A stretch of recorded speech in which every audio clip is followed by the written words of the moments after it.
it is one of the frontiers, or it takes you very close to the frontiers of global health. There are big global health challenges that exist, and Kenya and the challenges that we face in Kenya are a really good example of these challenges and a great place to start solving problems. So you have identified one problem and you started trying to solve it. Tell us what is it? So one of the big problems in global health is that we have very little information about what healthcare is delivered and what is the status of health. So information from tiny little villages, tiny healthcare facilities is very difficult to get. And if we don't have any information, then we don't know how to improve a situation. And so one of the ways we've been trying to innovatively address this problem is to create very low-cost tools that can be used sustainably in very remote settings without any power, without internet connectivity. And it looks like this. So this is like a rubber stamp. And this is a stamp that can be manufactured locally at very low cost, and it can be used by anybody almost without any training. And once this stamp is placed on any piece of paper, there's a template that guides a nurse in treating a case of malaria or treating a case of hypertension or diabetes. And they can enter information into that stamp. And once that information is entered, we can scan it using a cell phone, identify what has been entered, extract that in digital form, and now we have a digital database of what is happening at primary healthcare facilities in the most remote parts of the world. When did you create this? Created this about 3 years ago. Started using it in the slums of Nairobi, in small tiny facilities where we don't have any information. And so we developed some of these templates with their participation to understand what is happening in the facility, what tests do they have, what do they document. So each template is modified to the needs of every clinic.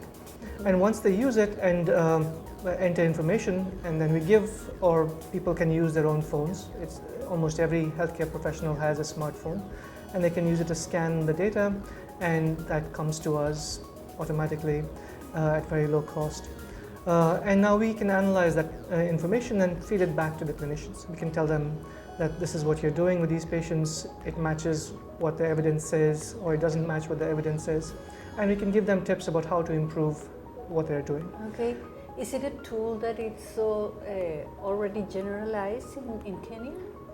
It's starting to get used quite widely. So in Kenya, we started off in Kenya, and now we're working in facilities in Uganda, and soon by the end of this year we'll be in Malawi as well.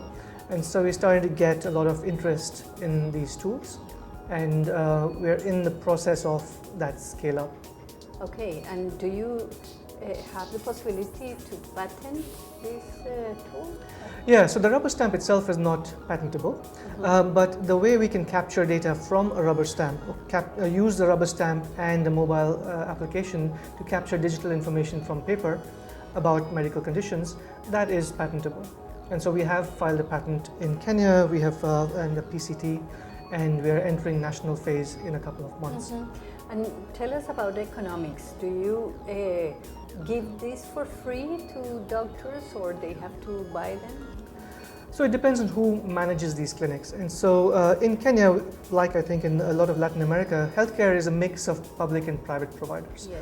So you have governments managing a large number of clinics, but you also have tiny little private healthcare facilities that do their own care. So it depends on the interest. So certainly governments and bodies that manage large number of facilities are interested in tools like this.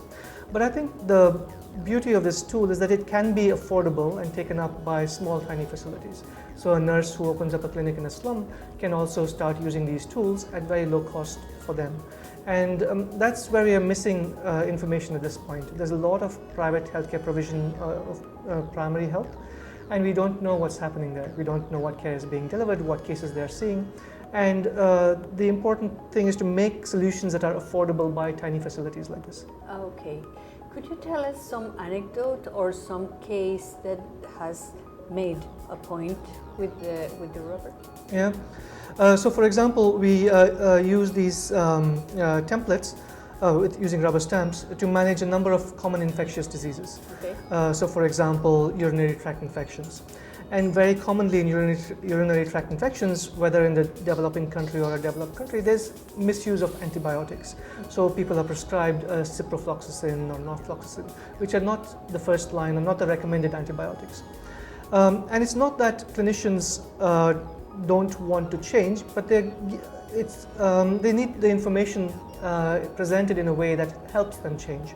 So we are able to show now that by feeding information back about how they are prescribing antibiotics and telling them what is the guideline saying as a first line antibiotic, what should be used, they are willing to change which antibiotic they prescribe at first line. So now they're using much more often an antibiotic called nitrofurantoin, which is much cheaper. It's a 3-day course as opposed to a 5 or 7-day course.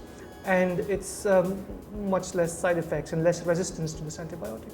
So we are able to make important changes at a very low level just by using things like rubber stamps and giving this data back. Okay, and how many lives have you saved already? It's a good question about how quickly we can save lives with this. But we're certainly touching the lives of more than 5,000 people in the last year. So the number of records that have, number of people that have been managed using these templates is now every month about 500 patients. And so, and that is growing. And so I think very quickly we can say that this will have an impact at scale about reducing resistance to antibiotics or improving management of hypertension and diabetes and other illnesses that a lot of these clinicians in the front line, they don't have enough information, and we can support them to do a better job and translate that into lives saved. Okay, and what will be your next innovation? So this is a great way of getting information back from these remote facilities. But we're also working on how to send information to these facilities in a very low cost or in a very affordable and sustainable way. So we have, again, a very low cost but advanced mobile technology for doing what is typically known as telemedicine. But there are certain unique ways in which we're doing it. One is that we don't do it in real time. We make sure that information goes back and forth. But we can do everything just using a cell phone and improve the way nurses are documenting cases, do it in a very short time, do it very effectively and efficiently.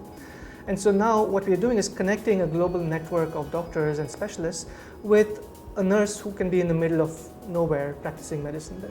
So not only can she or he send information about the patients over there, but receive information about what tests they can do next, what drugs they can prescribe, how to manage the patient before having to refer the patient. Because till now, if they don't feel supported, the first thing they do is refer them to a hospital. And that referral is very disruptive for a patient and their family, especially with children and women. It's hard for them to leave their village and go to the hospital in the town. And so by helping a nurse manage cases locally in a better way and moving information back and forth in an efficient way, that's the first step in making healthcare better in the villages. Okay.